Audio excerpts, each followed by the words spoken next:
Look at his feet. They are off the floor. 4 people watching a man rise into a shaft of light, and not one of them is calm. There is no word for this yet. No word at all. So how do you dig that up? No name, no temple, no priest, no book. Somewhere in a room like this one, an ancient human invents the first god. A skull survives, a pot survives, a stone point survives 500,000 years and comes out looking almost new. A belief has no bones. It rots. The second the last person holding it stops breathing. And yet we found it. Not the belief itself. The stuff people built around it. The things they did that make no sense unless something invisible was standing in the room with them. I am going to show you 5 of those things. 10,000 beads carved from mammoth ivory, buried on 2 children, a pit with 28 bodies at the bottom of it, a ring of snapped stone assembled by people who were not our species, a chamber where the air itself changes what you see, and 1 carved object about the length of your forearm, which I think is the closest thing we will ever get to a birth certificate for the gods. That last one took somebody 400 hours of work, with a flint blade, by firelight. Start with the beads. 2 children buried in the frozen ground of the far north, laid out head to head. Sewn into what is left of their clothing. Close to 10,000 beads carved from mammoth ivory. Somebody sat down and made 10,000 beads. We know roughly what that costs because people have tried it with the same tools. Cut the ivory, grind it round, drill the hole without splitting it. Replication attempts land somewhere between a quarter of an hour and a full hour per bead. Take the fast end, 2,500 hours. Take the slow end, and you are at 10,000. Somewhere between 1 and 4 years of a person's working life, put in the dirt on top of 2 kids and covered over. And that is only the jewelry. Beside them lay spears made from mammoth tusk. Long ones. Taller than the children were. Here's the problem with that. A mammoth tusk is a spiral. It curves. These are straight, and nobody has convincingly reproduced how you straighten 2 meters of ivory with Ice Age tools. So the most technically impressive object those people ever made went into a hole. You do not do that for a corpse. You do that for a traveler. Somebody in that camp believed those children were going somewhere, and that they would need to arrive well-dressed and armed, which gets you a ghost. A ghost is not a god. A ghost is your grandmother, still around, still annoyed with you. Every culture on Earth has those. Something else has to happen before the sky starts having opinions. And whatever it was, it started long before us. A cave system you enter on your stomach, crawling through wet mud. Deep inside is a vertical shaft, 13 meters straight down. At the bottom, 28 individuals, 400,000 years old. Not our species. Not quite Neanderthals either. How they got down there is still argued. Water could have washed them in. Carnivores could have dragged them. But almost every bone in that pit is human, and the ages look like a community rather than a run of accidents. Deliberate is the strongest reading anyone has. And among the bones, 1 hand axe. Red quartzite, which is rare and which they went out of their way to find. Beautifully made. Not a single mark of use on the edge. It never cut anything. Somebody napped the nicest tool they owned and dropped it into a hole full of their dead. The excavators nicknamed it Excalibur, and I cannot think of a better name for the oldest known thing given to nobody. Then it gets stranger. Another cave, far to the west. 336 meters from the entrance, past any daylight, past any air you would want to breathe. Someone snapped more than 400 stalagmites off the floor and stacked them into rings.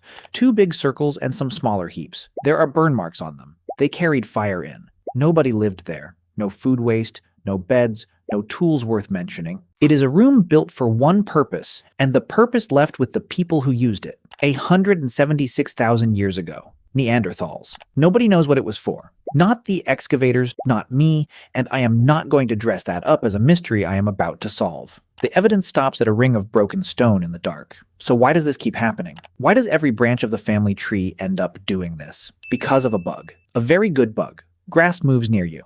You have half a second. Wind or leopard? Say wind. If you are right, you saved some energy. If you are wrong, you are lunch. Say leopard. If you are right, you live. If you are wrong, you look like an idiot and your heart rate goes up. Run that 1,000 times. The person who screams at grass survives. The calm one is a fossil. So we all descend from the twitchy ones, and the machine that does this never switches off. It cannot. It has no volume knob. It sees a face in a cliff, it hears intent in thunder, it decides the river is in a mood today. Picture the first man who tripped over a rock, turned around, and apologized to it. That is the whole religion right there in one embarrassed stickman. Now put that brain in the dark. Here is the thing about cave paintings that nobody mentions. They are in the wrong place. Not at the entrance where the light is and where people actually sat. They are hundreds of meters in, past the crawl spaces, chambers with no hearths and no living room floor. You get there wet, cold, and carrying fire in one hand. Nobody hauls pigment into the worst room in the building for decoration. Two things happen in there. The first is sound. If you walk a painted cave making a low, steady note, the walls answer you in some spots and stay dead in others. Some researchers have mapped this and found the paintings clustering where the cave talks back. Other archaeologists are not convinced, and the argument is still open. But stand in the right place and a hum comes at you from the rock like something living is agreeing with you. The second is the air. Burning a torch in a sealed chamber eats the oxygen. Go deep enough, with a narrow passage behind you, and the level drops below what your body expects. And a human brain low on oxygen does something very specific. Euphoria, buzzing in the ears, tunnel vision, with light at the end of it. The sensation that your body has separated from the floor, feet off the ground. Those four people in the opening are not lying to you. They are watching exactly what they think they are watching. Which brings me to the object. 40,000 years ago, in a cave in Germany, somebody sat down with a section of mammoth tusk, a flint blade in one hand, and they started carving. They worked for around 400 hours. That is the number from people who have redone it with replica tools. Months of evenings, by firelight, on a material that shatters if you rush it. It came out of the ground in about 200 pieces and took decades to reassemble. It stands upright on two legs with a human body, shoulders, arms, legs, a straight back, and the head of a lion. Stop and think about what that means. Every animal in the caves, every horse and bison and rhino is something the artist had watched and could draw from memory. Nobody had ever seen this. There is no lion-headed man in the woods of Ice Age Europe. There never was.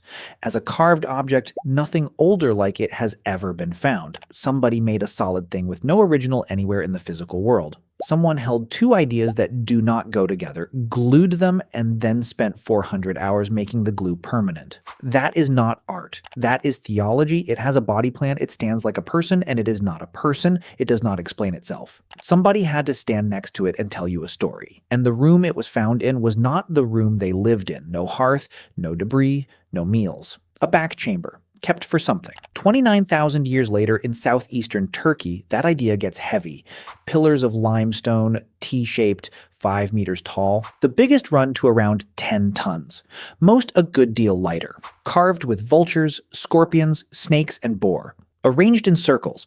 11,500 years old. No wheels, no metal, no draft animals, no writing.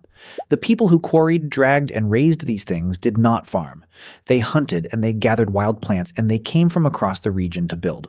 For a while the story was that nobody lived there at all. That has not held up. Later digging turned up houses, water cisterns, and the ordinary rubbish of people staying put. It was not only a temple, people lived among the pillars. What survives is the order of events. The circles go up before farming reaches that region. Domesticated wheat turns up in those hills afterwards. The leading idea is that the gathering came first and the fields followed. Feeding several hundred people at one hill for months is not something wild food does well. That is a hypothesis, not a verdict. But it flips the version most of us were taught, where grain comes first and gods come later. And then the circles went out of use. They ended up under fill and rubble, with later structures built on top. Whether people covered them deliberately or the hill did it slowly is still argued. Either way, the oldest monument of its kind ended up buried, and nobody can tell you whether that was a funeral or an accident. So here is where all of it lands. 400,000 years ago, someone dropped a perfect unused blade into a pit of bodies. 176,000 years ago, a species that wasn't us carried fire a quarter of a kilometer underground and built rings out of broken stone. 40,000 years ago, a person spent 400 hours carving something that does not exist. Nobody taught them. There was no contact between them. They arrived at the same behavior separately, over and over. Different continents, different bodies, different brains. Which means it is not a doctrine. It is a symptom. Go back to the cave. The man with his feet off the floor, the four people with their hands in the air, the light coming down through a hole in the rock. They do not have a name for him. They will not have one for thousands of years. You do. You have thousands of names and arguments about which ones are correct and buildings on every street. And you still knock on wood. You still say the word hopefully out loud like somebody is taking notes. The machine that put that man in the light is running in you right now, in a lit room, on a screen. It has never once been switched off. Thanks for watching. All the sources and studies used in this video can be found in the description below.